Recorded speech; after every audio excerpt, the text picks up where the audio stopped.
नर्मदे हर रामकथा. सूर्यवंशामध्ये दिलीप सम्राटचा पुत्र रघु हा अत्यंत पराक्रमी होता. त्याचा दरारा विलक्षण होता. त्याने अपार संपत्ती मिळवली. सम्राट रघु दर 3 वर्षांनी विश्वजित नावाचा यज्ञ करत असे आणि या यज्ञामध्ये आपली सर्व संपत्ती दान करून टाकत असे.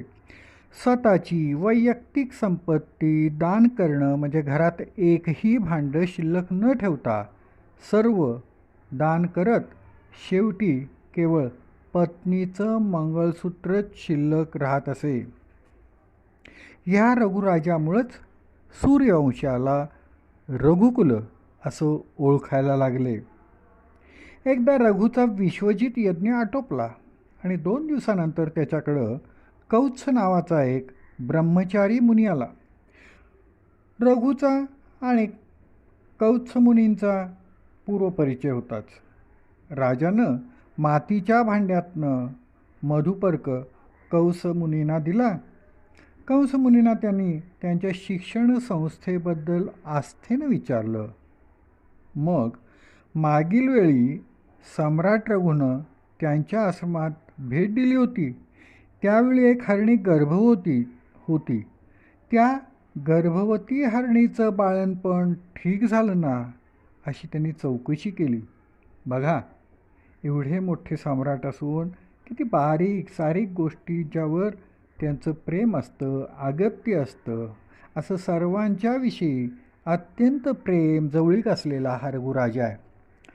बोलता बोलता कौत्समुनी म्हणाले, मी एका कामाकरता आलो होतो, पण वाटेत समजलं की नुकताच आपण विश्वजित यज्ञ केलेला आहे.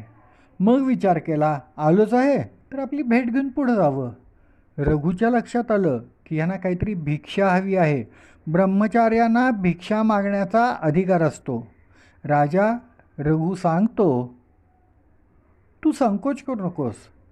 इथे येण्याचा नेमका काय उद्देश होता ते मला सांग.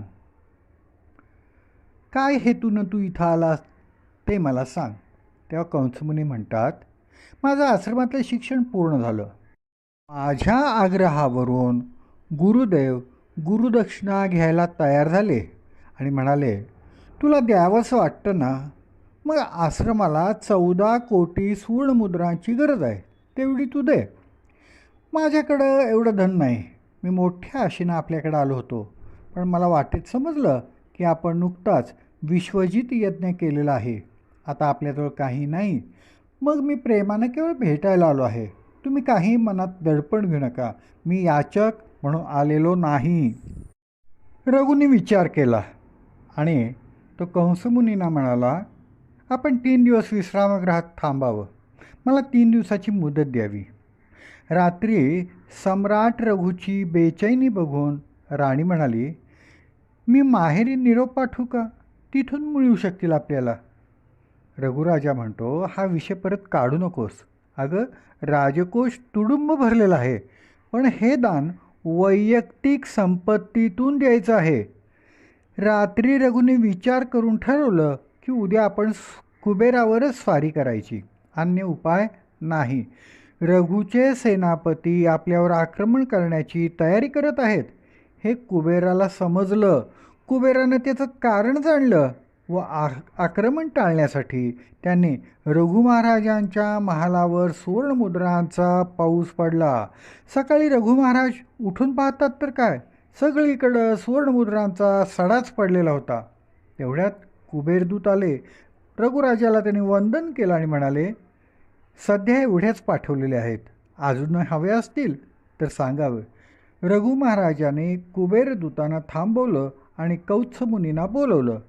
सर्व सुवर्णमुद्रा घेऊन जाण्यास त्यांनी त्याला सांगितलं. कौत्साने 14 करोड सुवर्णमुद्रा मोजून घेतल्या आणि सांगितलं, माझा अधिकार एवढ्यावरच आहे.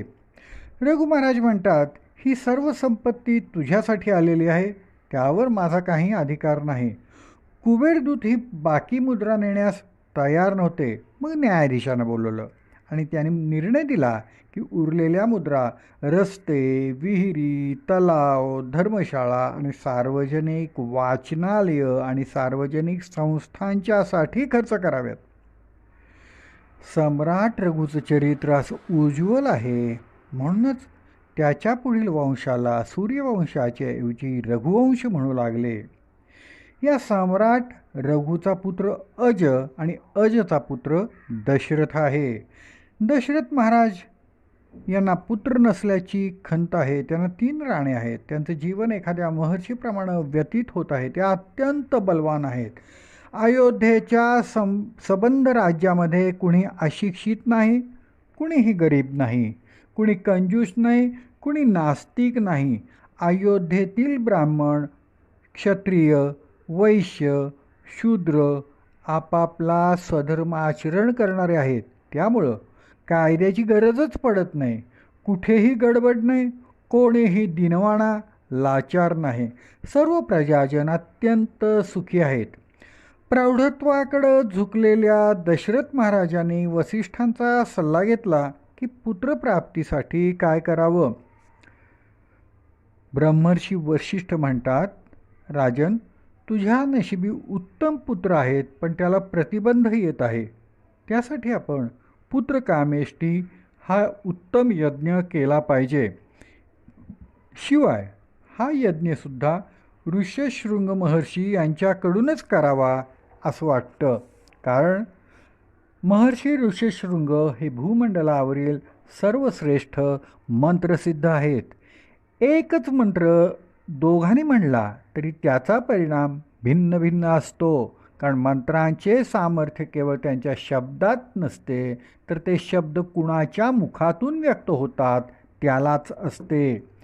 विभांडक ऋषींचा पुत्र हा ऋष्यशृंग महर्षी आहे. ऋष्यशृंग यांनी लहानपणापासून स्त्री पाहिलेली नाही. ते कोणाशी बोलत नाहीत, कुणालाही भेटत नाहीत. केवळ कंदमुळं खाऊन त्यांनी अतिउग्र तप केलेलं आहे.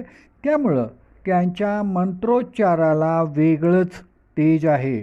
इंद्रियांचे सर्व नियम त्यांनी अत्यंत काटेकोरपणानं पाळलेले आहेत. एकदा अंगदेशाचा राजा रोमपाद यांच्या राज्यात सलग 12 वर्ष पाऊस पडला नाही. तेव्हा एका जाणकार वृद्धानं सांगितलं की तुम्ही ऋष्यशृंग महर्षींच्याकडनं अनुष्ठान करा. रोमपाद राजाला प्रश्न पडला की ऋष्यशृंग महर्षींना इकडं आणायचं कसं. तेव्हा एका हुशार मंत्र्यानं ऋष्यशृंग महर्षींना आणण्याची जबाबदारी घेतली. मंत्री लोक फार हुशार असतात. त्याने एका व्यावसायिक गणिकेला गाठलं. तिच्याकडं नाचणाऱ्या गाणाऱ्या अनेक मुली होत्या. या सर्व मुली ऋष्यशृंगांपुढं येतात व त्याला संगीताची गोडी निर्माण करतात. ऋष्यशृंगाला प्रथम वाटतं की यांचे केस आपल्याप्रमाणेच आहेत, लांब आहेत, म्हणजे हे सगळे ऋषी कुमारच आहेत. ते रोज ऋष्यशृंगाला मिठाई आणून देत. ऋष्यशृंगांना केवळ फळे कंदमुळेच ठाऊक होती. त्या मुली त्यांना सांगत, हे गुलाबजाम, ही जिलबी, हे लाडू हे आमच्याकडे झाडांनाच लागतात. आपल्या सहवासाने त्या मुलीने ऋष्यशृंगांच्या मनात अनामिक आकर्षण निर्माण केलं आणि फसून त्यांचं अपहरण केलं. अंगदेशाच्या हद्दीत महर्षी ऋष्यशृंग येतात. सर्वत्र पाऊस सुरू झाला. सगळ्यांना आनंद झाला. पण एक नवीनच संकट उभं राहिलं. हे सर्व विभांडक मुनींना जर समजलं आणि त्यांनी संतापून जर काही शाप दिला तर काय होईल. म्हणून रोमपाद राजानं आपली दत्तक कन्या शांता हिचा विवाह ऋष्यशृंग महर्षींच्या बरोबर करून दिला. हे समजल्यावर विभांडक मुनी संतापले. पण आपला मुलगा ऋष्यशृंग राजाचा जावई झालेला आहे हे समजल्यावर त्यांचं समाधान झालं आणि जे काही घडलं त्याचा त्यांनी स्वीकार केला. दशरथ महाराज ऋष्यशृंग महर्षींना आमंत्रित करण्यासाठी अंगदेशात रोमपाद राजाकडे येतात. दशरथ महाराजांना खात्री आहे की आपल्याला पुत्रप्राप्ती होणार, कारण श्रवणबाळच्या मात्यापित्यांनी त्यांना तसा शापच दिला आहे की पुत्रशोकानं आपल्याला मरण येईल. पण पुत्रप्राप्तीला जो अडथळा आहे तो ऋषशृंग महर्षींच्या मंत्रबलानं दूर होईल. दशरथ महाराज आणि रोमपाद एकाच गुरुकुलात शिकलेले आहेत. एका शापानं रोमपादना अपत्य होणार नव्हतं. तेव्हा दशरथ महाराजांनी आपली मुलगी शांता रोमपादांना दत्तक दिलेली आहे. त्यामुळे शांताला जन्मल्यापासून रोमपाद राजांच्याकडं असल्यामुळं आपले खरे आई वडील वेगळेच आहेत याची कल्पना नाही. रोमपादाने दशरथ महाराजांचं मोठं स्वागत केलं, त्यांचं मनोगत जाणलं आणि आपल्या जावयालाच म्हणजे ऋष्यशृंग महर्षींना यज्ञ करण्यासाठी अयोध्येत जाण्याची अनुमती दिली. अयोध्येत सर्वांनी महर्षी ऋषशृंग यांचं अत्यंत थाटामाटात स्वागत केलं.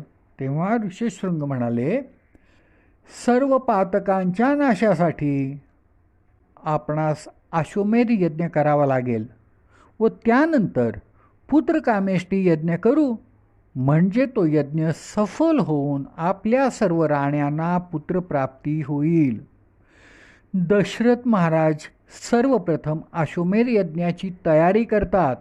या यज्ञाचा अधिकार केवळ चक्रवर्ती सम्राटालाच असतो. अश्वमेध यज्ञ आणि राजसूय यज्ञ फार महत्त्वाचे आहेत. कोणी कोणता यज्ञ करावा याला मर्यादा आहेत. दशरथ महाराजांचा अश्वमेध यज्ञ होण्यास 1 वर्ष लागलं. या काळात 3ही राण्या आणि स्वतः दशरथ महाराज व्रतस्थ आहेत. याला म्हणतात तप. खानपान मर्यादित व संयमानं नियमांचं पालन केलं आणि मग पुत्रकामेष्टी यज्ञ सुरू झाला. दशरथ महाराज 1 वर्ष राज्यसभेत गेलेलेच नाहीत. रोज ते तप करत आहेत. पूर्णाहुतीसाठी मंत्रपठण सुरू झालं व पूर्णाहुती देण्याकरता दशरथ महाराज भावविभोर अंतःकरणानं उभे राहिले. अत्यंत तेजस्वी अशी अग्निदेवता अग्निकुंडातून प्रकट होते. तिला 4 शिंग आहेत, 2 मुखं आहेत. ते साक्षात भगवान प्राजपत्य पुरुष अग्निनारायण आहेत. भगवान अग्निनारायण म्हणतात, हे राजा, तू धन्य आहेस. तुझ्या जीवनाची पुण्यशीलता पाहून मी तुला हे पायस देत आहे. हे पायस तुझ्या राण्यांनी भक्षण केल्यावर त्यांना गर्भधारणा होईल. तुझ्या यज्ञी मी प्रकट झालो, हा माझा सन्मान आहे. दशरथा, हे घे पायसदान. दशरथांना हे काय चाललंय हेच कळेना. आनंदानं नेत्रातनं अश्रू व्हायला लागले. वसिष्ठ मुनी ऋष्यशृंग महर्षी हे बघत असतानाच यज्ञपुरुष अंतर्धान पावले. राजाने 3ही राण्यांना प्रसाद प्रदान केला. महर्षी ऋषशृंग अंगदेशी परत गेले. पहिल्यांदा कौसल्येला पायस दिलं, दुसऱ्यांदा सुमित्रेला दिलं आणि नंतर कैकेयीला दिलं. शेवटी मला पायस दिलं म्हणून कैकेयी चिडली. तिनं ते पायस हातातच धरून ठेवलं. तेवढ्यात एका घारीनं तो पायस पळवला. तेव्हा रडणाऱ्या कैकेयीला कौसल्या आणि सुमित्रेनं थोडा थोडा पायस दिला. घारीनं तो पायस पर्वतावर तप करणाऱ्या अंजनीच्या हाती टाकला. प्रसादच मिळाला असं समजून अंजनीनं तो अत्यंत आनंदानं श्रद्धेनं ग्रहण केला आणि योग्य कालावधीनंतर तिने हनुमंताला म्हणजेच मारुतीरायाला जन्म दिला. इकडं अयोध्येत 3ही राण्यांना मग दिवस गेले. दशरथ महाराजांना त्या जीवनात खरा आस्वाद वाटायला लागला. अयोध्या नगरीत आनंद पसरला. दशरथ महाराज प्रत्येक राणीला काय हवंय, काय नकोय, कसले डोहाळे लागले आहेत याची विचारणा करत आहेत. त्यावर भगवती कौसल्या माता म्हणते, महाराज, मला 2 गोष्टी सारख्या कराव्या वाटत आहेत. एक साधू संतांची सेवा करावी असं वाटतंय आणि दुसरं म्हणजे बंदिवासातील लोकांना सोडून द्यावं असं वाटतंय. ह्या डोहाळ्यांच्याद्वारे भगवान नारायणांच्या अंतरंगात असलेली आकांक्षा कौसल्याच्या मुखातून प्रकट होत होती. बघता बघता दिवसामागून दिवस गेले, महिने गेले आणि चैत्राला सुरुवात झाली. माध्यान्हीची वेळ, पुनर्वसू नक्षत्र, भगवंतांच्या जन्माची वेळ झाली. खरं म्हणजे कौसल्या कधीही एकटी नसायची. आज ती भगवंतांच्या चिंतनामध्ये मग्न आहे. योगायोगाने दासी इकडं तिकडं गेलेले आहेत. कौसल्या एकटीच असताना तिच्यासमोर तिचं आराध्य दैवत भगवान नारायण बालस्वरूप दिव्य रूपात प्रकट झाले. शंख, चक्र, गदा, पद्मधारी नारायणांना पाहून कौसल्याचं अंग रोमांचित झालं. आपोआप हात जोडले गेले. तिने भगवंतांच्या अतीव सुंदर रूपाची स्तुती केली. तेव्हा भगवंत म्हणाले, आई, तुझ्या तपाला वश होऊन मी तुझा पुत्र म्हणून आलेलो आहे. कौसल्या माता एकदम म्हणते, प्रभू, आपण मोठं रूप घेऊन आलेला आहात. आपण बालरूप घेऊन माझ्या अंगावर यावं. ठीक आहे असं म्हणून भगवंतांनी प्राकृत बालरूप घेतलं आणि भगवती कौसल्य मातेच्या मांडीवर ते विराजमान झाले. अयोध्येच्या राजद्वारावर मंगलवाद्यांचा गजर सुरू झाला. उत्साहानं लोक धावत धावत आले. अयोध्येचे सम्राट दशरथ महाराज वर्षानुवर्षे ज्या घटकेची वाट पाहत होते ती मंगल घटिका अखेर त्याच्या जीवनात उदित झाली. पुत्रमुखाचे दर्शन घ्यावे म्हणून दशरथ महाराज आसूसलेले होते. अखेर तो क्षण आला. कौसल्या मातेनं साक्षात भगवंतांनाच आपला पुत्र म्हणून जन्म दिला. ही बातमी ऐकताच दशरथ महाराजांचे डोळे पाणावले. त्यांचा आनंद कशात मावेना असा आनंद सर्व अयोध्यावासियांना झाला होता. वाद्यांचा आवाज ऐकून सर्व अयोध्यावासी धावले, नाचायला लागले. महिलांना तर उत्साहाचं भरतं आलं. त्यांना शृंगार करायची गरजच पडली नाही, कारण त्या नेहमीच सजलेल्या असत.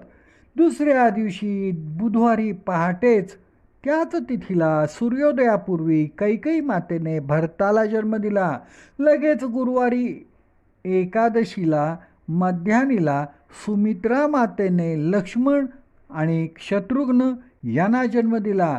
अयोध्येत 2 दिवसात 4 राजपुत्रांचा जन्म झाला. संपूर्ण अयोध्या आनंदानं बेहोश झाली. भगवान सूर्यनारायण आकाशमंडलात स्थिर राहून हा उत्सव बघत होते. कुणाला लक्षातच आलं नाही. जवळजवळ 1 महिन्याचा तो दिवस झाला, पण कुणालाही तो महिन्यासारखा वाटला नाही. शेवटी काळ हा आपल्या मनावरच अवलंबून असतो ना. कथेत कंटाळा आला तर फारच वेळ झाला असं वाटतं, पण कथा रंगात आली तर मात्र वेळ कसा गेला ते कळत नाही. एकनाथ महाराज सांगतात, बरोबर रामजन्माच्या वेळी लंकेमध्ये काही अशुभ घटना घडल्या. रावणाचा मुकुट खाली पडला, लंकेवर वीज पडली, मंदोदरीच्या गळ्यातली माळ तुटली, कुंभकर्णाच्या घरावर घुबड बसून ओरडायला लागलं, रथाचं छत्र वाऱ्यानं मोडलं. इंद्रजितानं आरशात बघितलं तर त्याला आपले शिरच दिसलं नाही. हे सर्व पाहून रावण सावध झाला. त्यांनी सर्वांना सावध राहण्यास सांगितलं. गोस्वामी तुळशीदास हे गुपित सांगतात. ते म्हणतात की महादेव पार्वतीला सांगतात की देवांच्या सभेत एक ठराव झाला की भगवंतांच्या प्रकटीकरणाच्या वेळी अयोध्येत कुणीही सहभागी व्हायचं नाही. आपण सर्व रावणाची बंदी आहोत. आपल्या मुक्तीसाठी भगवंताने अयोध्येत जन्म घेतला आहे. आपण सर्व जर तिकडे गेलो आणि रावणाच्या हेराने ते पाहिलं तर रावणाला समजेल की देवांची काहीतरी गडबड सुरू आहे. मग भगवंतांच्या जन्मापासूनच त्यांच्यावर संकट येतील. तेव्हा कुणालाही शंका येऊ नये म्हणून आपण कुणीही अयोध्येला जायचं नाही. इंद्राने ठराव मांडला आणि मी त्याला अनुमोदन दिलं. पार्वती, पण खरी गंमत पुढं आहे. सगळ्यात प्रथम हा नियम मीच मोडला. अयोध्येतील उत्साह पाहून मला चैनच पडेना. मी काकभूषिंडी ऋषींना बरोबर घेतलं आणि मानव रूपात दोघंही आम्ही अयोध्येत मनसोक्त हिंडलो. खूप मजा आली. डोळ्याचं पारणं फिटलं. अयोध्येतील वात्सल्य रसात आम्ही डुंबलो. ही भगवंत जन्माची कथा भक्तिरसात डुंबण्यासाठी आहे. वसिष्ठांना वारंवार दशरथ महाराज प्रणाम करतायत. या बालकांचा जातक कर्म संस्कार झाला होता. आता पुढील संस्कार करण्यासाठी पुन्हा वसिष्ठ मुनींना अशौच निवृत्तीनंतर बोलवलं. दशरथ महाराज अत्यंत विनम्रपणे हात जोडून म्हणतात, गुरुदेव कृपा करा, आपण या चारही बालकांचं नामकरण करावं. ही चारही बाळं आपलीच आहेत, कारण ही आपल्याच कृपेनं झालेली आहेत. महर्षी वशिष्ठ त्या बालकांच्याकडे अत्यंत स्नेहपूर्वक बघतात. दशरथ महाराजांना माहीत नाही की आपल्या पोटी जन्माला आलेला श्रीराम नेमका कोण आहे, पण श्रीराम कोण आहेत हे वसिष्ठ मुनींनी जाणलेलं आहे. नामकरणाचा मंगल दिवस उजाडला. वसिष्ठांनी पुरोहितांच्याकडनं आवश्यक ते विधी करून घेतले आणि त्यानंतर एक एक बालकाला मांडीवर घेऊन त्याने नामकरण करायला सुरुवात केली. तेव्हा ते नाव पुढील आयुष्याचं सूचक असणार आहे, प्रतिबिंब असणार आहे, असंच त्याने नाव ठेवलं. महर्षी वशिष्ठांनी चारही बालकांच्याकडे बघितलं.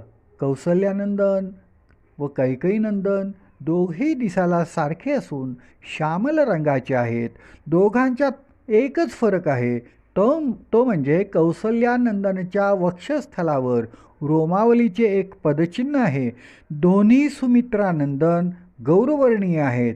कैकेयीनं आपलं बाळ कौसल्याकडे दिलं आहे आणि कौसल्याचे बाळ आपल्या मांडीवर घेतलेलं आहे. कैकेयी माता तर नेहमी कौसल्याला म्हणते की हा राम माझा आणि हा भरत तुझा.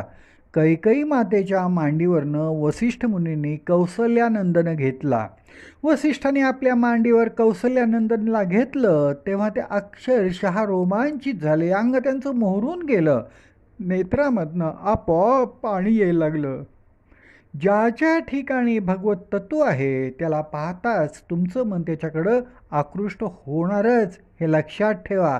अत्यंत भारावून अमृतमय दृष्टीनं वसिष्ठ वात्सल्यानं स्नेहानं कौसल्यानंदनकडं पाहतच राहिले आणि अचानक त्यांच्या मुखातून 2 अक्षरे बाहेर पडली, राम.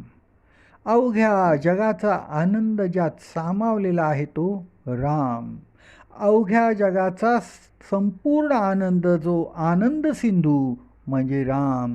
ब्रह्मसूत्रांमध्ये वेदव्यास सांगतात परमात्मा कसा आहे हे एका शब्दात सांगायचं असेल तर तो शब्द म्हणजे आनंदमय. विषयांचा आनंद हा तुच्छ आनंद आहे, पण तो भगवत आनंद सागराचा एक तुषार देखील नाही. श्रीराम म्हणजे आनंद सिंधू. रामनामामध्ये र, अ आणि म हे 3 वर्ण असून ते अग्निबीज, सूर्यबीज व चंद्रबीज यांचे प्रतीक आहे. स्वतःचा उद्धार करून घ्यायचा असेल तर केवळ राम राम राम करीत राहा. उद्धार तुमचं दार ठोठावत उभा राहील. प्रत्यक्ष भगवानसुद्धा येतील, असं रामनामाचं महत्त्व आहे. महर्षी वशिष्ठाने त्या मांडीवरील कौसल्यानंदनचं अतिसुंदर असं नामकरण केलं, राम. त्यानंतर भरताचं नामकरण केलं. रामनाम सुलभ आहे, पण त्यामध्ये कान्हा आहे. पण भरताच्या नामामध्ये काना नाही, मात्रा नाही, वेलांटी नाही, उकार नाही, अनुस्वारही नाही, काहीही नाही. इतकं सरळ सोपं नाव कोणतंही नाही. तुलसीदास गोस्वामी म्हणतात, भरणात भरतहा, जो विश्वाचे भरण पोषण करतो तो भरत. आपलं विश्व भक्तीच आहे. भक्ती विश्वात आपल्याला काहीही उणीव भासू लागली, काही हवे असेल, काही कमी पडत असेल तर ते तुम्हाला भरताच्या चरित्रात सापडेल. सर्वात श्रेष्ठ भक्ती कुणाची? नारदांनी निर्णय दिलेच आहे, गोपींची भक्ती सर्वश्रेष्ठ आहे. पण लक्षात घ्या, भक्तिभाव हा अत्यंत श्रेष्ठ असला तरी गोपींचे जसेच्या तसे अनुकरण करता येईल का हो तुम्हाला? मीराबाईप्रमाणे भक्ती करता येईल का कुणाला? ज्यांनी ज्यांनी अशी भक्ती केली त्यांच्यामुळं कुटुंबाची, समाजाची व्यवस्था कुठंतरी बिघडली. त्या सर्वांना जगानं अतिशय नावं ठेवली, त्यांना वेडं ठरवलं, किती किती त्यांना त्रास सोसावे लागले. भक्तीमध्येही विवेक हवा. भरताची भक्ती 100% अनुकरणीय आहे. गोस्वामी तुळशीदास म्हणतात, भरताची भक्ती चातक पक्षाप्रमाणे आणि हंसाप्रमाणे आहे. चातक प्रेमाचं प्रतीक आहे, तर हंस विवेकाचं प्रतीक आहे. ज्या भक्तीमध्ये विवेक नसतो त्यामध्ये उत्कटता नसते. त्याची जीवनाची चाकोरी ठरलेली असती. उत्कट प्रेम करणारा मनुष्य चुका करण्याची शक्यता असते. भरतसारखा भक्त नाही, तो श्रीरामांच्यावर मूकपणे प्रेम करतो. त्यामुळं लोकांना भरताचं रामप्रेम समजत नाही. म्हणून गोस्वामी तुळशीदास म्हणतात, श्रीरामाने जणू भरताचं प्रेम लोकांना कळावं म्हणूनच वनवास ग्रहण केला. जोपर्यंत मी अयोध्येच्या बाहेर जाणार नाही तोपर्यंत भरताचा माझ्याबद्दलचा भाव लोकांच्या लक्षात येणार नाही. कारण भरताचं प्रेम हे मूक प्रेम आहे. म्हणून श्रीराम नेहमी माझा भरत, माझा भरत असाच जप करतात. वसिष्ठाने कैकेयी नंदनचं भरत असं नामकरण केलं. त्यानंतर ज्येष्ठ सुमित्रानंदनचे नामकरण करताना महर्षी वसिष्ठांनी एका अद्भुत नामाचा उच्चार केला, लक्ष्मण. लक्ष्मण म्हणजे काय? लक्ष्मीवान स लक्ष्मणा. ज्याच्याकडे लक्ष्मी आहे तो लक्ष्मण. लक्ष्मी तर अनेक प्रकारांची असते, त्यापैकी एकच दास्य लक्ष्मी लक्ष्मणाकडे आहे. लक्ष्मणानं सोनं, चांदी, हिरे, माणिक या संपत्तीची कधीही कदर केलेली नाही. कैंकर्य हीच लक्ष्मणाची संपत्ती आहे. लक्ष्मीचा अर्थ शोभा असा आहे. ज्याचे जीवनच दास्यलक्ष्मीने सुशोभित आहे, ज्यानं संपूर्ण जीवनामध्ये रामाखेरीज अन्य कशाचंही चिंतन केलेलं नाही. जो रामाला अनुकूल त्याला मी अनुकूल, जो रामाला प्रतिकूल त्याला मग तो कुणीही असू दे तो माझा शत्रू आहे, अशी लक्ष्मणाची धारणा आहे. जेव्हा त्याच्या लक्षात येतं की वडिलांच्यामुळं रामांना वनवासात जायला लागत आहे, तेव्हा त्यांनी वडिलांची सुद्धा पर्वा केली नाही. तो म्हणतो, बाबांना तुरुंगात टाका, वेळ पडल्यास प्राणदंड द्या, पण अयोध्येच्या सिंहासनावर श्रीरामच बसले पाहिजेत. रामवेळा इतका आहे की वनवासाला जाताना तो उर्मिलेला आपल्या पत्नीला सुद्धा भेटायला गेला नाही. वाल्मिकींनी रामायणामध्ये एक अतिशय सुंदर शब्द लक्ष्मणासाठी योजलेला आहे. तो श्रीरामांचा बहिश्चर प्राण आहे. एक प्राण प्रभूंच्या देहात आहे आणि दुसरा प्राण लक्ष्मणाच्या देहात आहे. हे शब्द अक्षरशः सत्य आहेत. कारण प्रभूंनी अयोध्येचा, वडिलांचा, मातांचा, सीतेचा, भरताचा वियोग सहन केला, पण लक्ष्मणाचा वियोग सहन करता आला नाही. सिंहासनावरून कर्तव्यबुद्धी म्हणून लक्ष्मणाला प्राणदंड द्यायला लागला.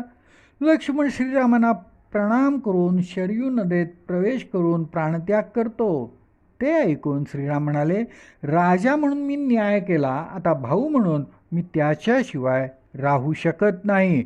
गुरुदेव, हे राज्य तुम्ही सांभाळा. लक्ष्मणाच्या पाठोपाठ प्रभू रामचंद्राने शरयू नदीमध्ये प्रवेश केला.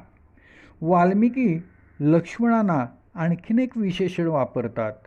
रामाची कीर्ती पताका ज्या ध्वजदंडावर फडकते तो ध्वजदंड म्हणजे लक्ष्मण आहे. लक्ष्मण नसेल तर ती पताका फडकेलच कशी? म्हणून जीवनातलं प्रत्येक कठोर कार्य प्रभूंनी लक्ष्मणाकडूनच करून घेतलेलं आहे. लक्ष्मणाने प्रभूंना कसं जिंकलं असेल याचा विचार करा. सीतेच्या अग्निपरीक्षेसाठी प्रभूंनी लक्ष्मणाला काष्ठे आणायला सांगितली. लक्ष्मणाला ते मान्य नाही, पण अंतिम निर्णय आज्ञा श्रीरामाने दिली की ती निमूटपणे अंमलात आणणे हा लक्ष्मणाचा स्थायी स्वभाव आहे. कर्तृत्वहीन माणूस असं आज्ञापालन करतो, पण लक्ष्मण तर कर्तव्यनिष्ठ आहे, कर्तृत्व संपन्न आहे, तरीही तो रामापुढं झुकतो. हे त्याच्या जीवनातलं सौंदर्य आहे. ही त्याची बौद्धिक नम्रता आहे. रामदादा सांगतो ना, तो सांगण्यापूर्वी 100 वेळा विचार करूनच सांगतो. यावर लक्ष्मणाचा ठाम विश्वास आहे. त्यामुळं रामाचा निर्णय जर चुकीचा वाटला तरी तो योग्यच आहे, पण मला कळत नाही असं तो नम्रपणानं मानतो. वादानं, बुद्धीनं कधीही कोणालाही जिंकता येत नाही, हे सूत्र लक्षात ठेवा. प्रेमानं मात्र कुणालाही जिंकता येतं आणि लक्ष्मणानं प्रेमानं श्रीरामांना जिंकलेलं आहे. अशा या सुमित्रानंदन ज्येष्ठ पुत्राचं नामकरण वसिष्ठ मुनींनी लक्ष्मण असं केलं आहे. नर्मदे हर, नर्मदे हर, नर्मदे हर. नर्मदे हर. रामकथा. दशरथ महाराजांच्या 4ही मुलांचं नामकरण सुरू आहे. 3 मुलांचं नामकरण झालं आणि आता महर्षी वसिष्ठाने सुमित्रेच्या दुसऱ्या बाळाला मांडीवर घेतलं. अत्यंत प्रेमानं त्यांच्या मुखातून शत्रुघ्न नावाचा उच्चार झाला. शत्रुघ्न ह्याचा अर्थ जो शत्रूचा चक्काचूर करतो तो. पण हा असा घ्यायचा नाही आहे, तर केवळ ज्याच्या नुसत्या स्मरणाने शत्रू मरतात तो शत्रुघ्न. भक्तिशास्त्रात शत्रू कोण आहे?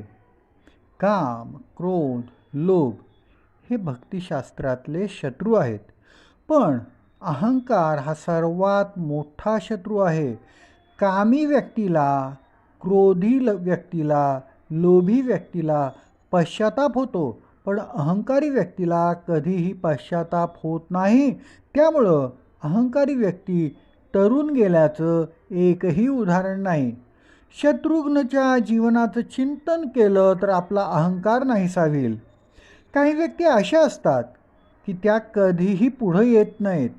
पुढे येत नाहीत म्हणजे त्यांना गाजावाजा नको आहे, प्रसिद्धी नकोच आहे. आपलं काम चोख करावं पास. कोणी काहीही म्हणो अगर न म्हणो. पादुकांची पूजा, पादुकांची सेवा करत भरत महाराज नंदीग्राममध्ये आहेत. राम लक्ष्मण वनात आहेत. तरीही अयोध्येचा राजगाडा उत्तम रीतीनं चालू आहे. राजाविना राज्य चालवणं अत्यंत महाकठीण असतं. तरीही 14 वर्ष अयोध्येत राहून शत्रुघ्न हे राज्य उत्तमपणे सांभाळतायत, चालवतायत.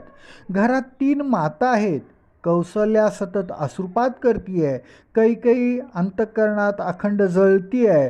भरत पत्नी मांडवी नंदीग्रामला जाऊ शकत नाही. इतक्या जवळपती असूनही भेट नाही आणि उर्मिलेच्या नेत्रातील आसवाना तर खिळच नाही. 14 वर्ष राज्यकारभार व्यवस्थित सांभाळून घरातील 6ही महिलांना सुखानं सांभाळणं ही काही सामान्य गोष्ट नाही. शत्रुघ्नचं सारे जीवनच यात अर्पित आहे. संपूर्ण कर्तृत्व या धाकट्या भावाचंच आहे. आणि इतकं असूनही वनवासातून श्रीराम अयोध्येला परत आले तरी स्वागताला शत्रुघ्न पुढं आलेला नाही. पुढं करून फोटोत यावं अशी त्याची इच्छाच नाही आहे. अयोध्येच्या वैभव शिखराच्या, रामायणाच्या मंदिराच्या पायातील दगड म्हणजे शत्रुघ्न आहे. या भक्कम पायावरच अयोध्येचं वैभव उभं आहे. सर्व सैन्य त्याच्या ताब्यात आहे. संपूर्ण राजकोष त्याच्या ताब्यात आहे. तरीसुद्धा अयोध्येच्या सिंहासनावर बसण्याचा क्षुद्र विचार शत्रुघ्नच्या मनात कधीही आलेला नाही. सर्व सुखे हात जोडून उभी असताना, राज्यकारभार, राजव्यवहार हातात असताना अंतःकरणानं संन्यासी वृत्तीनं राहणं अत्यंत कठीण आहे. जेव्हा आपल्याला मी हे केलं असा अहंकार होईल तेव्हा शत्रुघ्नचं स्मरण करा. पायाखालचा दगड आठवा म्हणजे आपला अहंकार नष्ट होईल. भारतीय संस्कृती कशी आत्मविलोपिनी आहे ते तुम्हाला कळेल. मी सर्व कामे व्यवस्थित पूर्ण करेन, पण मला काहीही नको आहे. आपल्याला हे जमेल का? ज्याला हे जमलं तो शत्रुघ्न. दुसऱ्या सुमित्रानंदांचं नाम करण शत्रुघ्न असं केलं आणि वसिष्ठाने 4ही बाळांच्याकडं अत्यंत स्नेहपूर्ण नजरेनं पाहिलं. त्यांना अतिशय संतोष झाला. बघता बघता 4ही भावांच्या जोड्या जमल्या. लक्ष्मणाला श्रीरामांचा ओढा आहे, शत्रुघ्नला भरताचा ओढा आहे. वाल्मिकी रामायणात प्रभूंच्या बाललीलांचं वर्णन मुळीच नाही. मात्र गोस्वामी तुळशीदासांनी प्रभूंच्या बाललीलांचं अत्यंत सुंदर मोहक असं वर्णन केलेलं आहे. भक्तांना प्रभूंची रूपासक्ती लागावी म्हणून भगवंतांच्या रूपाची वर्णनं अतिशय सुंदर मनोहर आहेत. त्यामध्ये आपण रमावं, त्यावर आपण आरक्त व्हावं, आसक्त व्हावं, रंगावं ह्यासाठी तीनही माता आणि दशरथ महाराज यांचा गृहस्थाश्रम अतिशय आनंदानं तुडुंब भरलेला आहे. सगळा दिवस या मुलांशी खेळण्यात दशरथ महाराज घालवत आहेत. महादेव आणि काकभृषुंडी प्रभूंच्या बाललीला पाहायला महालात येऊन जातात. काकभृषुंडी मुनी मोठे भगवत भक्त आहेत. कावळ्याच्या रूपात ते महालामध्ये राहून प्रभूंच्या बाललीला पाहण्याचा आनंद घेत आहेत. महादेव तर कधी कधी ज्योतिषाचा वेश घेऊन महालात येतात, तर कधी माकडवाल्याचा वेश घेऊन महालात येतात. त्यांना पाहायचा आहे तो छोटा राम. त्यांना छोट्या रामाच्या लीला बघण्यात रस आहे, त्याच्या लीला बघण्यातच आनंद आहे. पण कोणत्याही रूपात यायला महादेव उत्सुक आहेत. अशा प्रकारे आनंदानं ओसंडून वाहत असलेल्या अयोध्येतील महालामध्ये या चारही राजपुत्रांच्यावर उपनयन विधी संस्कार वसिष्ठांनी करवला. आता हे चौघेही शिकण्यासाठी महर्षी वसिष्ठांच्या आश्रमात जाणार आहेत.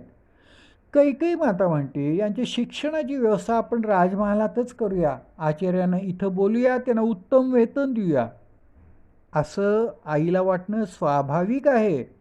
पण दशरथ महाराजांनी हे मान्य केलं नाही. मुलांनी शिक्षणाकरता, विद्या मिळवण्याकरता आश्रमातच गेलं पाहिजे, आश्रमातच राहिलं पाहिजे आणि तिथं शिकलं पाहिजे. एवढंच नाही तर आश्रमांचे जे काही नियम आहेत त्यांचं योग्य रीतीनं काटेकोरपणे पालनही केलं पाहिजे, असंच दशरथ महाराजांना वाटतं. म्हणून या चारही बालकांना उपनयन संस्कारानंतर महर्षी वसिष्ठांच्या आश्रमात शिकण्यासाठी पाठवलेलं आहे. महर्षी वसिष्ठांच्या आश्रमातील इतर कुमारांच्या बरोबर हे चार राजकुमार विद्याभ्यास करतात, चटईवर निसतात. आता ते ब्रह्मचार्यांच्या वेशात आहेत. डोक्यावर मोठी शिखा आहे. गुरुदेव आणि गुरुमाऊलींची ती सर्व प्रकारे सेवा करतात. आश्रमात भिक्षा मिळेल तीच ते घेतात. आश्रमात आल्यावर त्यांनी कामवाद, कामभक्षण आणि कामाचार यांचा त्याग केलेला आहे. कामाचार नाही म्हणजे वाटेल ते खाणार नाही, वाटेल ते बोलणार नाही. खरं म्हणजे प्रभूंना शिकायची, अभ्यासाची गरजच नाही आहे. पण जीवनामध्ये गुरुदेवांची सेवा फार महत्त्वाची आहे हे सगळ्यांना स्वतःच्या उदाहरणानं सांगण्याकरता, दाखवण्याकरता श्रीराम प्रभू आश्रमात शिकायला आलेले आहेत. कोणी कितीही मोठा झाला तरी सद्गुरूशिवाय त्याचं जीवन अपूर्ण आहे. त्याचा निश्वास म्हणजे वेद आहे. त्या प्रभूंना अभ्यास काय करायचा होता? त्यांना कोण ज्ञान देणार होतं? स्वतः ज्ञानस्वरूप असून सुद्धा प्रभू श्रीराम ही अध्ययन लीला करतात. सर्व अध्ययन अत्यंत विनम्रतेनं त्यांनी केलेलं आहे आणि सगळं शिकून झाल्यावर ही चारही मुलं आता अयोध्येला परतणार आहेत. निरोप देताना महर्षी वसिष्ठांनी चौघांना उपदेश केला. सत्यं वद, स्वाध्यायात मा प्रमदः, मातृदेवो भव, पितृदेवो भव, आचार्यदेवो भव, अतिथिदेवो भव. सत्यं वदचे दोन अर्थ आहेत. सत्य बोला, खरं बोला. जे सत्य असेल तरच बोललं पाहिजे. धर्मचर म्हणजे किती मोठे झालात तरी धर्माच्या चाकोरीबाहेर वागायचं नाही. विचारांचे स्वातंत्र्य असावे पण आचरणावर नियंत्रण हवे. माझे आचरण मर्यादाशील पाहिजे. स्वाध्यायात मा प्रमदः याचा अर्थ घरी गेल्यानंतर तू आपला अभ्यास सोडू नकोस. चारही राजपुत्र अयोध्येत परतले. अयोध्येत परत आल्यावर श्रीराम स्वतः अभ्यास करतातच पण तीनही भावांचा रोज अभ्यास घेतात. आश्रमामध्ये त्यांनी 4 वेद 4 उपवेदांचा अभ्यास केला होता. लोकांचं हित करण्यासाठी हे शिक्षण उपयोगात आणायचं होतं. 4ही भाऊ दररोज हत्तीवर कसं बसायचं, घोड्यावर कसं बसायचं, रथ कसे चालवायचे, रथांची दुरुस्ती कशी करायची, शस्त्र कशी वापरायची, शस्त्रांची निर्मिती कशी करायची याची उजळणी करत होते. गुरूंची व दशरथ महाराजांची संमती घेऊन यानंतर श्रीराम आणि त्यांच्या बंधूंनी तीर्थयात्रा करून यायचं ठरवलं. तीर्थांना त्यांनी पावन केलं असं म्हणतात. बद्री, पंचप्रयाग, पुष्कर, नैमिषारण्य, चंपारण्य, ब्रह्मारण्य, कुरुक्षेत्र, गया, काशी, प्रयाग, सोमनाथ, कुंभकोण, श्रीरंगम, चिदंबर, अरुणाचल, अगस्ती आश्रम यांना त्यांनी भेट दिली. शरयू, गंगा, सुवर्णभद्रा, कृष्णा, गोदा, तापी, नर्मदा, गोमती, भीमा, कावेरी, ताम्रपर्णी, कृतमाला या पवित्र नद्यांमध्ये त्यांनी स्नान केलं. या यात्रेमध्ये त्यांनी खूप दानधर्म केला, लोकसंग्रह केला. श्रीरामानी जन, महाऋषी, संन्यासी, ब्रह्मचारी, वनवासी, त्यागी, दिगंबर, व्रतधारी, विरागी यांना सुखी केलं. अकिंचन, धर्मासक्त, अकिंचन, कापडी, सेवक, रंक, कुळवाडी या सर्वांना जे जे हवे ते ते देऊन श्रीरामाने सगळ्यांना सुखी केलं. सर्व संसार पाहून तीर्थयात्रा करून आल्यावर श्रीरामांना विरक्ती प्राप्त झाली. चारही भाऊ ज्ञानसंपन्न आहेत, तसेच ते श्रीमंत आहेत. पण श्रीराम सर्वांच्यामध्ये श्रेष्ठ आहेत. आपण श्रीमंत जाणतो, पण श्रीमंत म्हणजे काय हे आपल्याला ठाऊकच नाही. श्रीमंत ही फार दुर्मिळ गोष्ट आहे. श्रीमंत म्हणजे ज्याला अयोग्य गोष्टींची लाज वाटते, जो संकोची आहे. कोणाचीही कुचेष्टा करताना ती कोणत्या पातळीवर जाऊन करावी याला मर्यादा आहे. जीवनात काही गोष्टींची शरमच वाटली पाहिजे. काही गोष्टी बघताच कामा नाहीत. जर चुकून बघितलं तर लाजल्यासारखं वाटलं पाहिजे.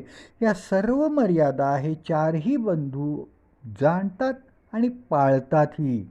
आश्रमातून आल्यावर श्रीराम केवळ अध्ययनच करत नाहीत, ते संध्याकाळी अयोध्येतील मुलांच्याबरोबर शरयू तीरावर खेळायला जातात, लोकांच्यामध्ये बसतात, दुकानावर जाऊन बसतात, व्यवसायांची चौकशी करतात. त्यांना जाणून घ्यायचं आहे की माझ्या अयोध्येची प्रजा सुखी आहे का नाही, हे लोकांच्यामध्ये मिसळल्याखेरीज समजणार तरी कसं. आणि इकडं तीनही राणींची एकच चर्चा सुरू झाली आहे की मुलं आता मोठी झाली आहेत, त्यांची लग्न करून लवकर सुनबाई घरी आणल्या पाहिजेत. या तिन्ही राण्यांनी दशरथ महाराजांच्याकडं मुलांच्या लग्नाचा लकडा लावलेला आहे.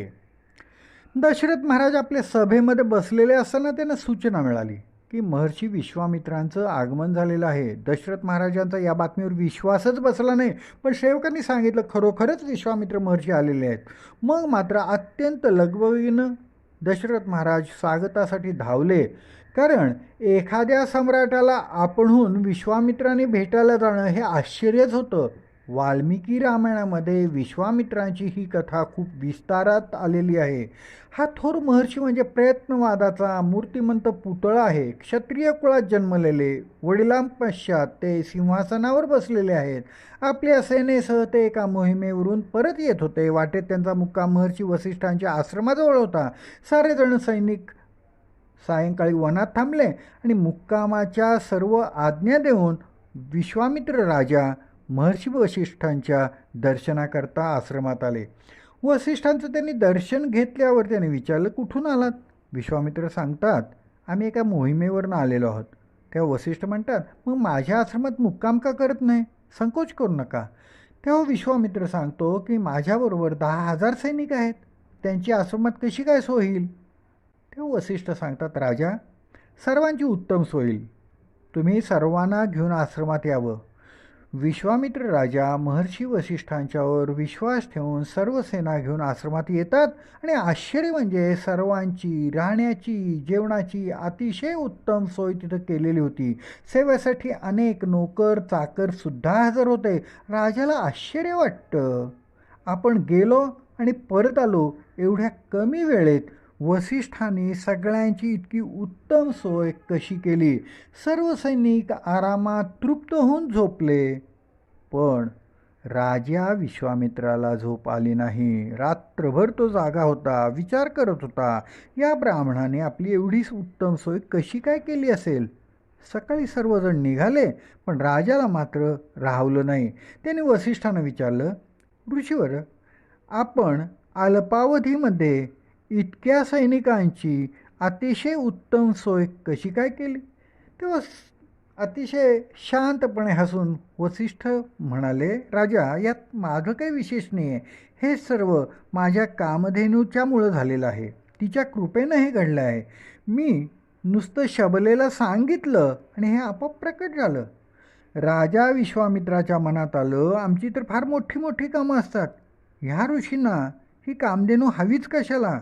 त्यांनी सहज सांगितलं, ही शबला मला देऊन टाका. मोह कसा असतो बघा. आपण जेवायला गेलो कुणाकडं, चांदीच्या ताटात उत्तम जेवण झाल्यावर जाताना मला तुमचं हे ताटच देऊन टाका म्हणल्यासारखंच झालं. वसिष्ठ समजावून सांगतात, राजा, आम्हाला यज्ञासाठी गायीची आवश्यकता असते. विश्वामित्र सांगतात, तुमच्यापेक्षा आमच्या गरजा, आमच्या आवश्यकता मोठ्या आहेत. हवे तर तुम्हाला मी पाहिजे तेवढी रक्कम देतो, पण ही कामधेनू मलाच हवी. असं म्हणून त्यांनी सैनिकांना कामधेनू नेण्यास आज्ञा केली. कामधेनूला सैनिक फरफटत नाही लागले. कामधेनू कशी तरी तडफड करते, धडपड करते आणि हातातनं त्यांच्या सुटती आहे आणि वसिष्ठांच्या पुढे येऊन उभी राहते आणि म्हणते, महाराज, मी इतक्या वर्ष इतकी तुमची सेवा केली आणि तरीही तुम्ही त्या राजाला मला देऊन टाकलं. वसिष्ठ उत्तरले, माते, मी तुला दिलेलं नाही, पण तो राजा तुला बळजबरीनं घेऊन जात आहे, त्याला मी काय करणार?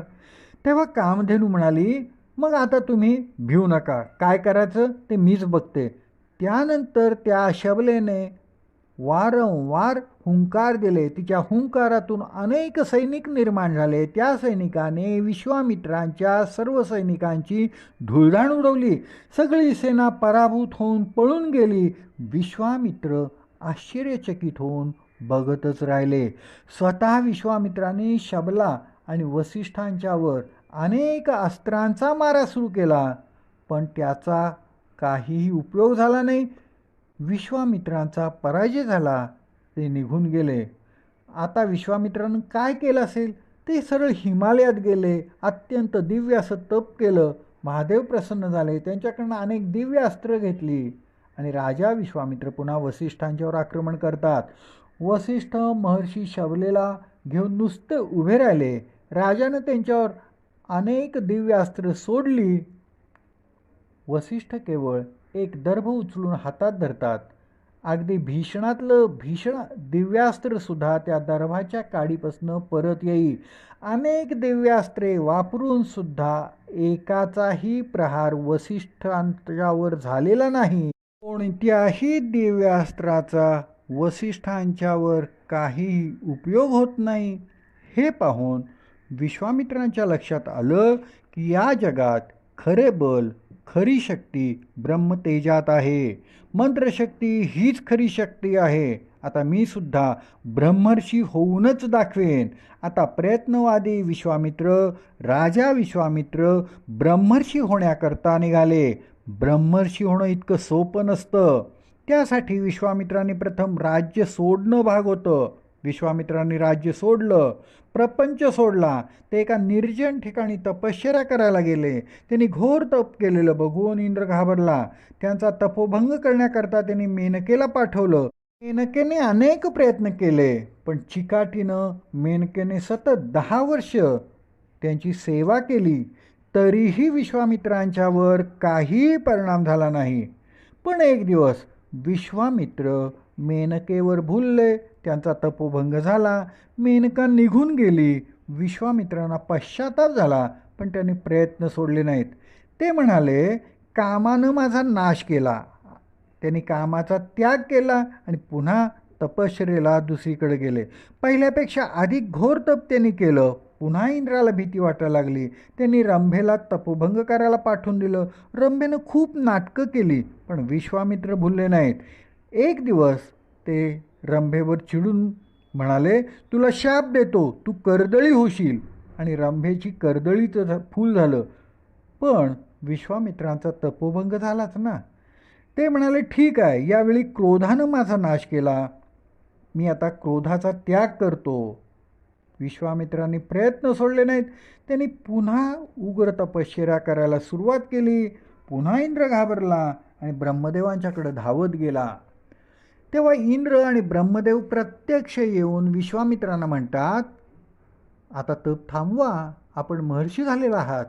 पण विश्वामित्र तप सुरूच ठेवतात, कारण त्यांना वसिष्ठांच्या प्रमाणे ब्रह्मर्षी व्हायचं आहे. विश्वामित्रांचा तपोभंग करण्याकरता इंद्रदेव अतिथीवेधात आले. त्याने विश्वामित्र उपवास सोडताना सर्व अन्न मागून घेतले. तो भूक भूक करायला लागला. उपवासाचं सगळं अन्न इंद्रानेच खाऊन टाकलं. आता उपवासाचं पारणं पाणी पिऊन सोडायचं म्हणून विश्वामित्रांनी पाणी प्यायला घेतलं. पिणार तेवढ्यात तहान तहान करीत इंद्रानं सगळं पाणी पिऊन टाकलं. तरीही विश्वामित्र शांतच राहिले. त्यामुळे इंद्र अधिकच घाबरला. शांती ही खरी शक्ती आहे. शांत व्यक्तीला जिंकणं अतिशय कठीण असतं.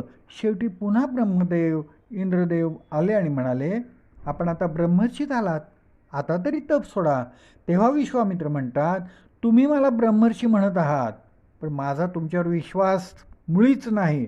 ब्रह्मर्षी वसिष्ठ जेव्हा मला ब्रह्मर्षी म्हणतील तेव्हाच मी स्वतःला ब्रह्मर्षी झालो असं समजेन. काही व्यक्ती कधीही खोटे बोलणार नाहीत यावर सर्वांचा विश्वास असतो. पण वसिष्ठ काही विश्वामित्रांना ब्रह्मर्षी म्हणत नाहीत. त्यामुळं विश्वामित्र अतिशय चिडले आणि त्याने वसिष्ठांना मारायचंच ठरवलं. नर्मदे हर, नर्मदे हर, नर्मदे हर, नर्मदे हर. काही व्यक्ती कधीही खोटं बोलत नाहीत यावर सगळ्यांचा विश्वास असतो. पण वसिष्ठ काही केल्या विश्वामित्रांना ब्रह्मर्षी म्हणत नाहीत. त्यामुळे विश्वामित्र फार चिडले आणि त्याने वसिष्ठांना मारायचंच ठरवलं. ते रात्री गुपचूप वसिष्ठ मुनींच्या कुटीजवळ आले. कोजागिरीची रात्र होती. टिपूर चांदणं पडलेलं होतं. अंगणामध्ये वसिष्ठ आणि अरुंधती गप्पा मारत बसलेले होते. विश्वामित्र त्यांचं बोलणं ऐकायला लागले. वसिष्ठ म्हणतात, अरुंधती, काय सुंदर छान टिपूर चांदणं पडले ग. याला तू कुठली उपमा देशील सांग बरं. अरुंधती म्हणते, नाथ तुम्हीच सांगा काय ते. अरुंधती, मला हे शुभ्र चांदणं विश्वामित्रांच्या दिव्य तपासारखं वाटतं. विश्वामित्र ऐकतच होते. त्यांचा कानावर विश्वास बसत नव्हता. हे वसिष्ठ खरं बोलत आहेत का खोटं. अरुंधती विचारते, तुम्हाला विश्वामित्रांचं तप एवढं श्रेष्ठ वाटतं का हो. अतिशय गंभीरपणे वसिष्ठ म्हणतात, अरुंधती, या जगात विश्वामित्रांच्यासारखं तप कुणीही यापूर्वी केलेलं नाही, यापुढेही कुणी करू शकणार नाही. हे ऐकून विश्वामित्रांना पटलं की वसिष्ठ खरं बोलत आहेत. ते शांतपणे पुढं ऐकायला लागले. त्याचवेळी अरुंधतीनं विश्वामित्रांच्या मनातीलच प्रश्न वसिष्ठांना विचारला. ती म्हणाली, नाथ, सर्वांना हीच उत्सुकता आहे की वसिष्ठ मुनी अजूनही विश्वामित्रांना ब्रह्मर्षी का म्हणत नाहीत. आज मलाही मनात आलं की तुम्ही विश्वामित्रांना का बरं ब्रह्मर्षी म्हणत नाहीत. तेव्हा वसिष्ठ शांतपणे म्हणतात, अरुंधती, विश्वामित्र ब्रह्मर्षी आहेतच, पण मी त्यांना ब्रह्मर्षी कधीही म्हणणार नाही. कारण एखाद्यानं मला ब्रह्मर्षी म्हणावं ही अपेक्षाच ब्रह्मर्षी पदाला कमीपणा आणणारी आहे. त्यांना माझ्या प्रमाणपत्राची काय गरज आहे. अगं, ब्रह्मर्षी पद हे स्वयंसिद्ध असतं. जेव्हा विश्वामित्राच्या मनातला हा आग्रह निघून जाईल तेव्हा सगळ्यात अगोदर मीच त्यांना ब्रह्मर्षी म्हणेन. हे ऐकताच विश्वामित्र धावत आले. वसिष्ठांच्या पायावर ते पडले. त्याला वसिष्ठांच्या निर्मळ अंतःकरणाचं दर्शन झालं. वसिष्ठ मुनींनी अत्यंत प्रेमानं त्यानं उठवलं आणि म्हणले, या ब्रह्मर्षी विश्वामित्र, तुमचं स्वागत आहे. याच वसिष्ठांच्या मुखातून ब्रह्मर्षी शब्द ऐकण्यासाठी आसुसलेले विश्वामित्र अतिशय प्रसन्न झाले. सत्यनिष्ठ वसिष्ठांनी सत्य तेच सांगितलं. विश्वामित्रांचं आगमन होताच दशरथ राजांना अतिशय आनंद झाला आणि त्यांनी त्यांना स्वागत केलं, त्यांची पाद्यपूजा केली आणि विचारलं, महाराज, आपण कशासाठी आलात ते मला ठाऊक नाही, पण आपण तर मला साक्षात देवांच्यासारखे आहात. कृपया आपण आज्ञा द्यावी, मी ती पुरी करेन. दशरथ महाराज भाबडेपणानं बोलून गेले. कारण माणसाने बोलताना सावधपणानंच बोललो पाहिजे. राजन, मी एका कार्याकरता तुझ्याकडे आलो आहे. मला तुझा ज्येष्ठ पुत्र श्रीराम काही दिवसांच्या करता हवा आहे. श्रीराम कशाकरता हवा आहे हो? सध्या मी सिद्धाश्रमात निवास करतो. तिथं आम्ही अनेक ऋषीमुनी एकत्रपणे यज्ञ करत आहोत. पण दुष्ट राक्षस आमचा यज्ञ पुरा होऊनच देत नाही आहेत. आता मी एक अत्यंत महत्त्वाचा 6 दिवसांचा यज्ञ करणार आहे. पण दुष्ट राक्षस आमचा यज्ञ पूर्ण होऊन देत नाहीत. त्याकरता, त्याच्या रक्षणाकरता मला श्रीराम हवे आहेत. राक्षस यज्ञामध्ये अपवित्र पदार्थ टाकून यज्ञभूमी दूषित करतात, ऋषीमुनींना मारतात. त्या दुष्ट राक्षसांच्या संहाराकरता मला श्रीराम हवे आहेत. हे ऐकून दशरथ महाराजांचा चेहरा पांढरा फटक पडला. ते घाबरले आणि म्हणाले, मुनीश्वर, त्या दुष्ट राक्षसांच्या संहाराला श्रीराम कशाला हवे? तो तर लहान पोर आहे. तो राक्षसाला मारायला कशाला हवा? मी येतो ना. सांगा मला, मी तुमच्याबरोबर येतो. तुमच्या यज्ञाचं मी रक्षण करेन. दशरथांचं सगळं म्हणणं बरोबर आहे, पण विश्वामित्रांना यज्ञरक्षण हेच केवळ प्रयोजन नाही आहे. त्यांना श्रीरामांना अनेक दिव्यास्त्र द्यायची होती. पुढील काळात या तरुण राजावर उत्तम संस्कार करायचे आहेत, म्हणून त्यांना श्रीरामच हवे आहेत. ते म्हणाले, राजा, तू म्हणलास की तुम्ही मागाल ते देईन, सांगाल ते करेन, आणि आता तर सरळ सरळ नाही म्हणतोस. अरे, तुझ्या वंशाचा तरी विचार कर. मी काही रामाला पाठवणार नाही. यज्ञाचं रक्षण करायचं असेल तर मी रामाबरोबर येतो. हे बघ दशरथा, मला श्रीरामच हवे आहेत. विश्वामित्रांना भारत घडवायचा आहे. त्यांना तरुण रक्त हवं आहे. दशरथ म्हणतात, मुनीश्वर, तुमचं श्रीरामांच्या करताच एवढा आग्रह का? आता राजा, तुला खरं सांगतो, या सगळ्या दुष्टांचं मूळ तो लंकेतला रावण आहे. त्याचे हस्तक सगळीकडे पसरलेले आहेत. सिद्ध आश्रमात येऊन त्रास देणारे रावणाचे हस्तक आहेत. या सर्वांचा नाश करायला श्रीरामांच्याकडनंच मला सुरुवात करायची आहे. रामायणात इथं सगळ्यात प्रथम रावणाचा उल्लेख येतो. रावणानं सीतेला पळवलं म्हणून त्याला श्रीरामाने मारलं, हे म्हणणं चुकीचं आहे. रावणानं सीतेला पळवलं नसतं तरीसुद्धा श्रीरामांना रावणाला मारायचंच होतं. रावणाचं नाव ऐकताच दशरथ महाराजांना घामच फुटला. तुम्ही माझ्या मुलाला या भानगडीत पाडू नका. हे खरं म्हणजे पुत्रप्रेम होतं. विश्वामित्र दशरथाचं हे पुत्रप्रेम बघून सुखावले, पण ते कडकपणानं म्हणले, राजा, सांगाल ते करेन म्हणणारा तू आता नाही म्हणतोस. तुला काय म्हणतोय, कशा करता म्हणतोस आणि कुणाला म्हणतोस हे समजतंय? विश्वामित्रांचा चढलेला आवाज ऐकून वसिष्ठ मुनी दशरथ महाराजांना म्हणले, राजन, तुला जेवढं श्रीरामांच्याबद्दल प्रेम आहे तेवढंच प्रेम मलाही आहे. पण तू श्रीरामांना विश्वामित्रांसह पाठव. ते तुझ्याकडं याचना करत आहेत. तुझं भाग्य आहे, रघुवंशाचं भाग्य आहे. विश्वामित्राने महादेवांच्याकडनं जी दिव्यास्त्र प्राप्त केलेली आहेत ती दिव्यास्त्र श्रीरामांना प्रदान करण्यासाठी श्रीरामांना ते घेऊन जात आहेत. श्रीरामांना त्यामुळं अधिक बल प्राप्त होईल.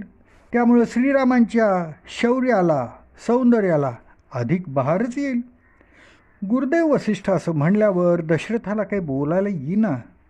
दशरथाने सांगितलं, श्रीराम विश्वामित्रांच्यासह जाण्यास माझी परवानगी आहे. आता विश्वामित्रांच्यासह श्रीराम जाणार हे नक्की ठरलं. अयोध्येत तशी चर्चा सुरू झाली. तेव्हा श्रीरामांच्या खास सेवकांनी वसिष्ठ मुनींची भेट घेतली आणि त्यांना सांगितलं, तुम्ही श्रीरामांना विश्वामित्रांच्यासह पाठवण्याची चर्चा करत आहात, पण श्रीरामांची मानसिकता तर बघा. का बरं? अहो, तीर्थयात्रेहून आल्यापासनं श्रीराम पलंगावर निजत नाहीत, उत्तम वस्त्र धारण करत नाहीत, अलंकार परिधान करत नाहीत, मिष्ठान्न खात नाहीत.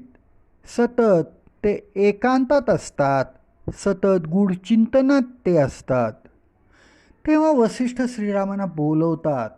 दशरथ महाराज, महर्षी विश्वामित्र आणि सभासदांच्या पुढं वसिष्ठ मुनी विचारतात, श्रीरामा, हे काय चाललंय? तुला काय झालंय काय? तेव्हा श्रीराम सांगतात, ही कर्माची कटकट मनुष्याला फार गोत्यात आणते. कर्मातून वासना निर्माण होतात. वासनांच्यामुळे नेहमीच दुःख मिळतं.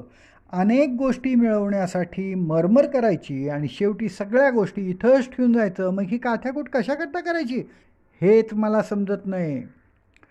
लक्षात घ्या, कुरुक्षेत्रावर अशी अवस्था अर्जुनाची झाली होती. तेव्हा भगवान श्रीकृष्णाने त्यांना जो उपदेश केला तो भगवद्गीता म्हणून अजरामर आहे. आता इथं स्वतः भगवानच निराशेनं ग्रासलेले आहेत. ते स्वधर्म विसरलेले आहेत. म्हणून महर्षी ब्रह्मर्षीने श्रीरामांना उपदेश केला तो योग वसिष्ठ नावानं प्रसिद्ध आहे. वसिष्ठाने विश्वामित्रांच्याकडं पाहिलं तेव्हा विश्वामित्र हसून वसिष्ठांना म्हणाले, एकदा ब्रह्मदेवाने आपणा दोघांना बसून जो उपदेश केला होता तोच उपदेश तुम्ही श्रीरामांना आता करण्याची गरज आहे.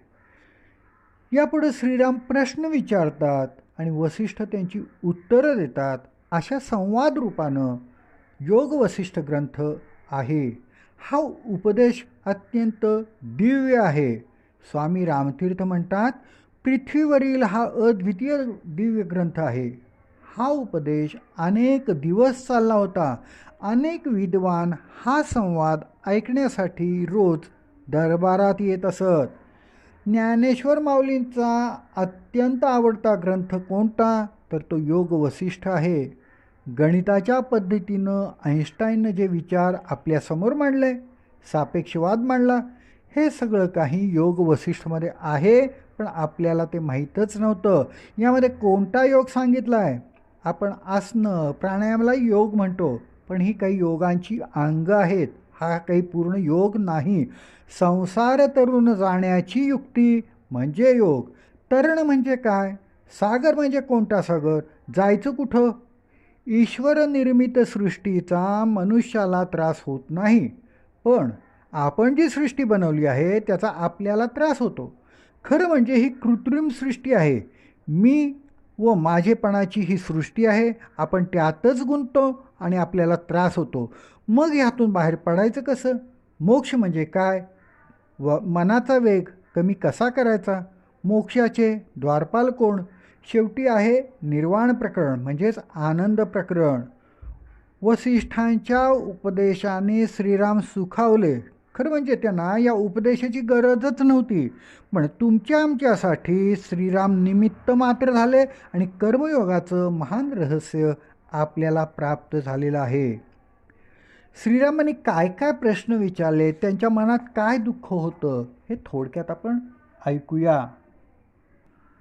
श्रीराम म्हणतात, देहाची उत्पत्ती जी होते तीच मुळी घृणास्पद आहे.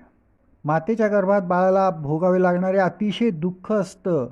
प्रसूतीसमयी मातेला आणि बाळाला सहन कराव्या लागणाऱ्या वेदना असह्य असतात.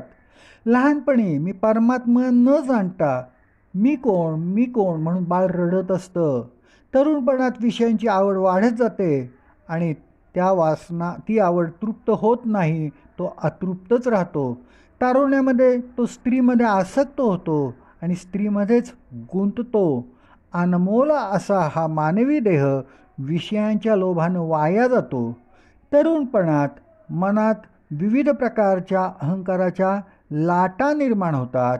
अहंकाराच्या प्रभावामुळं मानवी जीवन हे दुःखकारक होतं. या सर्व प्रकारच्या दुःखातून मुक्त होण्याचे उपाय सांगावेत अशी श्रीराम वसिष्ठ मुनींना प्रार्थना करतात. वसिष्ठ सांगतात, वनात स्नान करणाऱ्या अप्सरा शुकमुनींना ज्ञानी म्हणतात. ते ऐकून शुकमुनींना अहंकार होतो. सद्गुरूंच्या उपदेशाशिवाय ज्ञान हे व्यर्थ असतं. म्हणून व्यास शुकाला जनक राजाकडे पाठवतात. जनक राजा द्वारपालांच्याकडनं निरोप देतात, संगत त्याग करून सुखी व्हा. शुक हातातली राखुंडी आणि कासेची लंगोटी टाकून संगत्याग केला आहे असं सांगतात.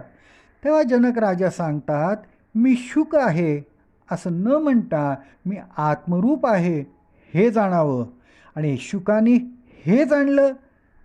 ते 7 दिवस 7 रात्री तिथंच उभे राहिले. शुकाची निर्विकल्प समाधी लागली हे समजताच जनक राजा धावत धावत शुकाला भेटायला आले.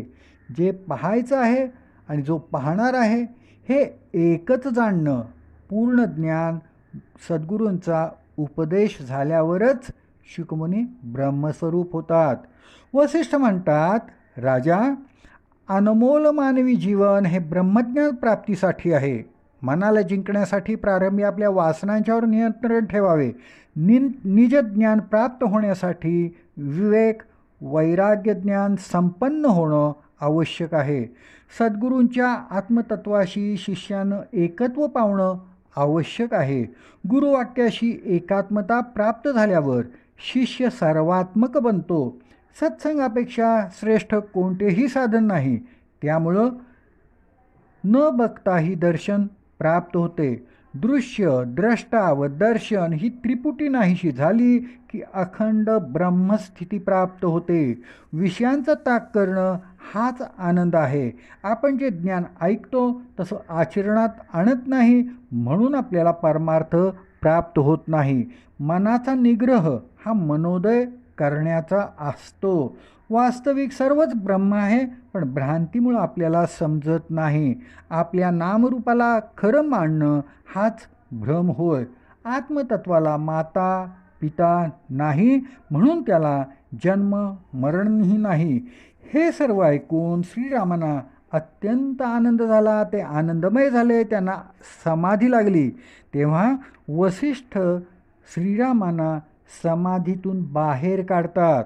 धर्माची वाढ आणि अधर्माचा नाश करण्यासाठी श्रीराम समाधी विसर्जित करतात. वसिष्ठ श्रीरामांच्या सुषुप्ना नाडीत प्रवेश करून प्रबोध करतात. तेव्हा श्रीराम पूर्वस्थितीला येतात. श्रीरामांची समाधी उतरल्यामुळं सर्वांना आनंद झाला आणि श्रीराम लक्ष्मण विश्वामित्रांच्यासह निघाले. खरं म्हणजे श्रीरामांना अज्ञान होतं का हो? पण श्रीराम जाणतात माझ्या सद्गुरूंच्याकडं इतकं ज्ञान भांडार आहे, ते काढायला हवं बाहेर. त्यासाठी कुणीतरी निमित्त व्हायला पाहिजे. गाईमध्ये दूध आहे पण तिनं पान व्हावं असं जर वाटत असेल तर कुणीतरी बछडा व्हावे लागेल. अर्जुन बछडा झाला व भगवंतानी गीतेच्या रूपाने सर्व जगाला ज्ञान दिलं. इथं अज्ञानाचं पांघरूण घेऊन श्रीराम जिज्ञासू बछडा बनले. म्हणूनच वसिष्ठ मुखातून योग वसिष्ठसारखा दिव्य ग्रंथ जगाला प्राप्त झाला. नर्मदे हर, नर्मदे हर, नर्मदे हर.